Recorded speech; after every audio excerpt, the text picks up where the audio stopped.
21번입니다. 다음 중 옳지 않은 것은 정답은 3번.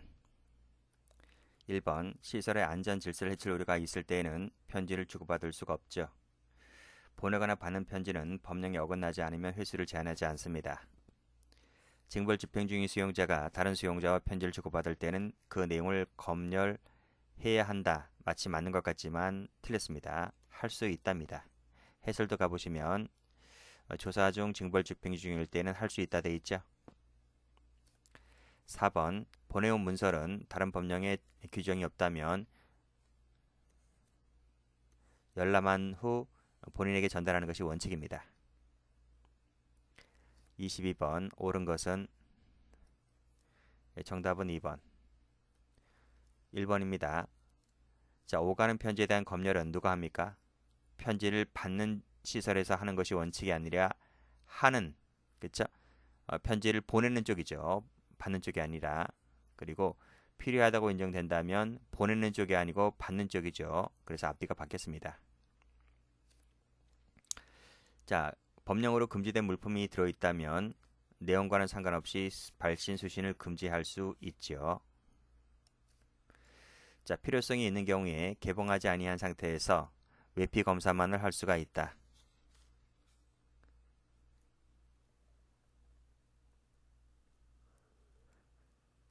금지 물품이 들어있는지를 확인할 필요성이 있을 때에는 개봉할 수 있어요. 개봉 외피 검사만 할 수 있는 것이 아니라 금지 물품이 들어있는지를 확인할 필요성이 있을 때는 개봉할 수 있다고요. 틀렸습니다. 해설 가보시게 되면 이 각호 나와 있죠. 그 각호일 때는 개봉한 다음에 검열이 가능합니다. 자, 4번. 자, 다른 법령에 특별한 규정이 없다면 열람 없이 본인에게 전달을 한다. 열람한 후에 전달하는 거죠. 열람이 한 후에. 틀렸죠. 이 내용이 무슨 내용인지를 알고 그냥 개봉 없이 그냥 전달합니까? 개봉한 다음에 열람한 다음에 전달하여야 하는 거죠. 자, 23번입니다.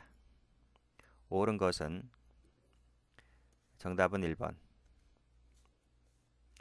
자, 중경비 시설 수용자가 변호사 외의자에게 편지를 보내려는 경우에는 봉함하지 않은 상태로 제출하게 할 수 있다. 맞죠? 2번. 발신 수신이 금지된 편지를 수용자에게 알린 다음에 폐기를 한다. 폐기를 해? 폐기를 하는 것이 아니고 알린 다음에 영치합니다. 교정시설에 영치 보관한다는 얘기입니다. 자, 외부에 있는 사람과 전화통화를 하는 경우에는 청취 녹음을 하여야 한다. 청취 녹음을 조건으로 붙일 수 있는 거죠. 보통 하긴 하지만 의무적은 아닙니다. 그래서 여기 조건으로 붙일 수 있다는 거죠. 근데 대부분 실무에서는 합니다. 자, 전화 통화를 하는 경우 요금은 예산 범위 내에서 하되 국제는 수용자가 부담한다. 틀렸어요. 어, 예산 범위에서 국고 지원이 아니라 그 전화 통화를 하는 경우에 원칙적으로는 누구다? 원칙적으로는 자비 부담입니다. 수용자가 부담하는 것이다. 예외는 있지만 틀렸단 말이죠. 원칙은 뭐다? 원칙은 해설에도 나와 있듯이 수용자 부담이 원칙입니다. 24번. 편지를 검열할 수 있는 경우에 해당하지 않는 것은 정답은 4번인데 이 밑에 해설이 중요한 겁니다. 해설 가보시면 마약, 조폭, 같은 시설에 수용 중인 때 조사 징벌, 증거인멸할 우려가 있을 때 이런 사유 받으시고요. 이때는 검열할 수 있다. 검열할 수 있다. 꼭 알아두시고요. 25번입니다. 자, 옳은 것은 했는데요. 정답은 3번. 1번. 봉함하지 않은 상태로 제출한다. 봉함하는 것이 원칙입니다. 여기 나오죠. 봉함하는 것이 원칙이다. 발송 한도는 회수 제한이 없다 했습니다. 틀렸고. 자, 온 편지에 대해서는 개봉해서 확인할 수 있죠. 비용 부담은 국가 부담이 원칙이 아니라 자비 부담이 원칙입니다. 26번. 다음 중 옳은 것은 정답은 2번. 1번 편지를 주고받을 때에는 허가사항 아닙니다. 전화통화는 허가사항이지만 편지는 허가사항 아니고 자 그러하지 아니하다 이것도 틀렸고요. 자 2번 안전을 해칠 우려가 있을 때는 내용을 검열할 수가 있고 조사 중이라는 이유만으로 그 제한하거나 검열해서는 아니 된다. 조사 중일 때는 검열할 수 있는 겁니다. 검열할 수 있기 때문에 아니 된다 틀렸죠. 자 증거를 인멸할 우려가 있다고 판단할 때에는 봉함하고 봉함하지 아니하고 제출하게 할 수 있다. 봉함하는 게 원칙 아닌가? 틀렸죠? 해설가 봅니다. 그죠? 봉함하는 게 원칙이죠. 그러나 끊고 다음 같은 경우는 봉함하지 아니한 상태로 제출하게 할 수가 있는데 여기 1, 2, 3번 묶으시고요. 마약 조폭, 중경비, 같은 시설, 조사 징벌 집행 중, 그쵸? 다른 수용자에게 편지를 보내려고 할 때는 봉함하지 않은 상태에서 제출하게 할 수 있는 겁니다.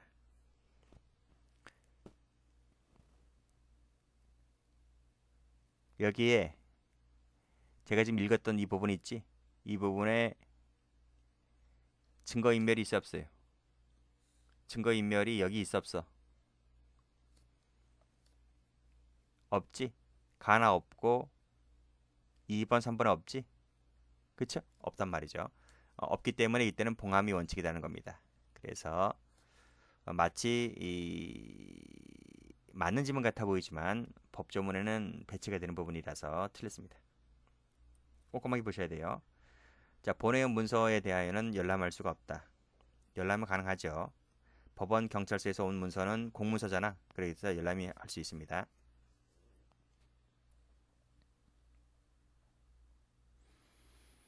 27번. 자, 검열 사유가 아닌 것은 모두 몇 개인가?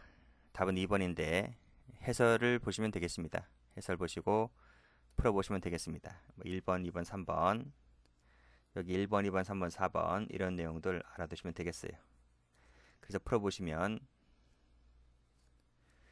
자 기역, 니은, 디귿, 리을, 미음 이런 내용은 들어와 있습니다. 근데 여기서 뭐 비밀, 자유를 침해할 우려 이것은 없어요. 여러분이 풀어보시면 되겠어요. 제가 한번 풀어본 건 아니고 다 기본 강의 때 했던 것들입니다. 28번입니다. 다음 중 옳지 않은 것은 정답은 3번. 자, 누구인지 확인할 수 없을 때는 그 내용을 검열할 수 있는 거죠. 같은 시설일 때는 소장의 허가를 받아야 되고 징벌 집행 중인 경우 외부의 자에 대하여 주고받을 때는 검열할 수가 있다. 있다? 검열할 수 있는 것은 외부의 다른 자가 아니라 외부라는 말이 빠져야 돼. 그래서 해설가 보시게 되면 여기도 다른 수용자로 돼 있죠. 그렇죠? 그러니까 외부의 다른 사람과는 검열 사유가 아니라는 것, 요 조심하셔야 됩니다. 그래서 틀린 것이고, 자 모든 서신에 대해서 무고한 상태로 제출하게 하는 것은 이 헌재가 침해라고 봤습니다. 이 침해라고 이런 결정 때문에 법 개정이 그 다음에 이뤄진 거죠. 옛날 판례입니다. 29번 봉함하지 않은 상태로 제출할 수 있는 것은 모두 몇 개인가? 답은 2번인데 요거 좀 어려울 수도 있어요. 그치? 요거 승진 시험이기 때문에 그래. 승진 시험 같은 경우는 공채보다는 약간 어려워요. 실무자들이기 때문에. 요 좋은 문제입니다. 아주 좋은 문제인데 공채생에는 약간 어려울 수도 있지만 이런 것까지 대비를 해 두셔야 되고 승진은 말할 것도 없고. 자 보겠습니다. 안양교도소로 수용된 A가 서울구치소에 수용 중인 B에게 편지를 보내려고 하는 경우 지금 이것은 다른 교정시설이죠. 같은 시설이 아니죠. 다른 교정시설이기 때문에 봉함한 상태에서 제출하면 됩니다. 해설도 가보시면 봉함이 원칙이라 했고요. 끊고 봉함하지 않은 상태가 있는데 이때는 여기 나와 있듯이 같은 시설일 때 그쵸? 같은 시설일 때에는 봉함하지 않은 경우다. 그런데 여기는 다른 시설이기 때문에 봉함하는 것이 원칙이죠. 지금 문제는 봉함하지 않은 상태를 묻고 있습니다. 2번 중경비 시설입니다. 변호인에게 편지를 보내는 경우에는 역시 봉해야 되는 거죠. 자, 디귿번. 징벌 집행 중인 자가 부산교도소 수용자에게 보내려고 하는 경우. 징벌 집행 중인 자는 뭐죠? 징벌 집행 중인 자가 다른 시설에 봉함할 때에는 봉함하지 않습니다. 그래서 이것이 정답이 되겠네요. 여기 나오지? 여기 조사 중이거나 징벌 집행 중인 자가 다른 자에게 보내려고 하는 경우에 봉함하지 않은 상태다. 그쵸? 자, 30번입니다.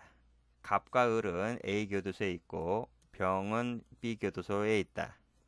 다음 중 틀린 것은 했는데 이것도 좋은 문제입니다. 옛날 문제인데 옛날 특시에 나온 건데 좋은 문제입니다. 자, 답은 3번입니다. 자, 갑이 을에게 갑과 을은 같은 교도소에 있다 그랬습니다. 그러면 소장의 허가를 받아야 된다. 그쵸? 같은 시설일 때는 허가를 받아야 됩니다. 자, 2번. 자, A가 B에게 보내는 편지가 안전질서를 해칠 우려가 없는 경우라도 이 내용은 검열할 수가 있다. 그렇죠? 해설도 가보시면 여기 나오지? 여기 같은 시설에 수용 중인 경우는 검열을 할 수가 있다. 그렇죠?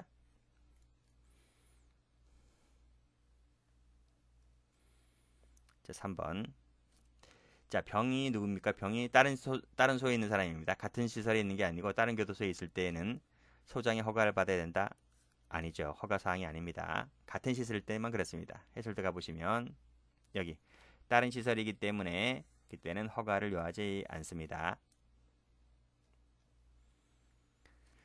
자, 마약류 사범으로 지정된 경우에 갑이 병에게 보내는 편지는 검열 대상이 되고 그건 누구 쪽에서 한다? A소 측에서 한다. 맞습니다. 해설도 가보시면 여기죠. 편지를 보내는 쪽에서 합니다. 보내는 쪽.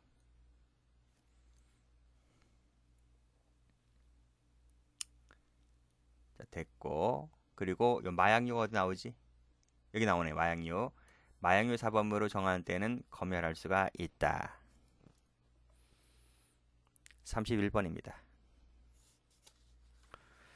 자, 다음 중 옳은 것은 정답은 4번. 자, 어떤 경우도 검열할 수가 없다. 어떤 경우라는 이런 말 쓰면 웬간하면 틀리거든요. 뭐 맞는 경우도 있긴 있는데 여기 변호인을 확인할 수 없을 때는 검열할 수 있습니다. 본인 소지가 원칙이 아니고 영치하는 게 원칙입니다. 자, 긴급한 경우를 제외하고는 일요일 공휴일에만 가능하다. 지필이 일요일 공휴일에만 가능해. 시간 제한 없이 할 수 있어요. 틀렸습니다. 여기 나오지? 그 다음 발송 횟수는 제한하지 않는 것이 원칙이다. 그렇습니다. 32번. 다음 중 틀린 것은 정답은 1번이죠. 역시 이것도 승진 문제입니다. 승진은 이런 쪽 매번 나온다고 보시면 되겠어요. 자, A 교도소에 수용되어 있는 수용자 B가 C 구치소에 있는 미결소와 편지를 주고받으려고 한다면 소장의 허가를 받아야 된다. 지금 소가 달라요. 같은 소일 때 허가 사항이지 소가 다르면 허가 사항이 아닙니다. 여기도 나와 있지. 같은 시설일 때 허가를 요한다. 2번. 19세 미만자 19세인 미결수가 보내거나 받는 편지는 법령에 어긋나지 아니하면 회수를 제한하지 않는다. 그렇죠. 마약류 사범 같은 경우 검열할 수 있는데 그 검열은 F교도소에서 하는 것이 원칙이다. 지금 F교도소 수용되어 있다고 했잖아요. 보내는 쪽에서 하는 것이 원칙이죠. 4번. 발신이 금지가 된 서신은 제2에게 그 사실을 알린 다음 동의하면 폐기할 수가 있다. 그렇죠. 발신 수신이 금지가 된 편지는 동의하면 폐기할 수 있습니다.